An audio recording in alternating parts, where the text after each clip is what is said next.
कंडियारो शहर जे सलीमाबाद पाड़ी जे रहवासण सोनिया कल्हड़ो मुड़ुस जे मुबैना ज़्यादतियुनि साहुरनि ख़िलाफ़ नेशनल प्रेस क्लब अॻियां एहतिजाजी मुज़ाहिरो कयो आहे। इन मौक़े ते सोनिया कल्हड़ो दाहींदे चयो त 2 साल अॻु वारह जे रहवासी सईद सोढड़ सां शादी थियल आहे, जंहिं मां हिकु पुटु जो औलाद आहे। मुड़ुस संदसि मुख़्तलिफ़ इल्ज़ाम हणी मूं ते तशद्दुद करे घरां कढी छॾियो आहे, जंहिं बाद कंडियारो में पीउ जे घर रहण आई आहियां, पर उन बि संदसि घर में रहण ते एतिराज़ करे रहियो आहे। हुन चयो त मां पंहिंजे पुट सां गॾु दरबदरी वारी ज़िंदगी गुज़ारे रही आहियां, पंहिंजो ऐं पुट जे पेट बि पाले न थी सघां।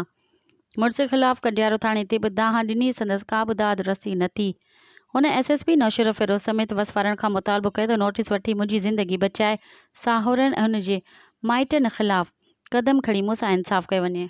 मज़ीद ख़बरनि ऐं तफ़सीलात लाइ विज़िट कयो असांजी वेबसाइट www.awamiNewsHD.com ऐं ॾिसंदा रहो अवामी न्यूज़ HD।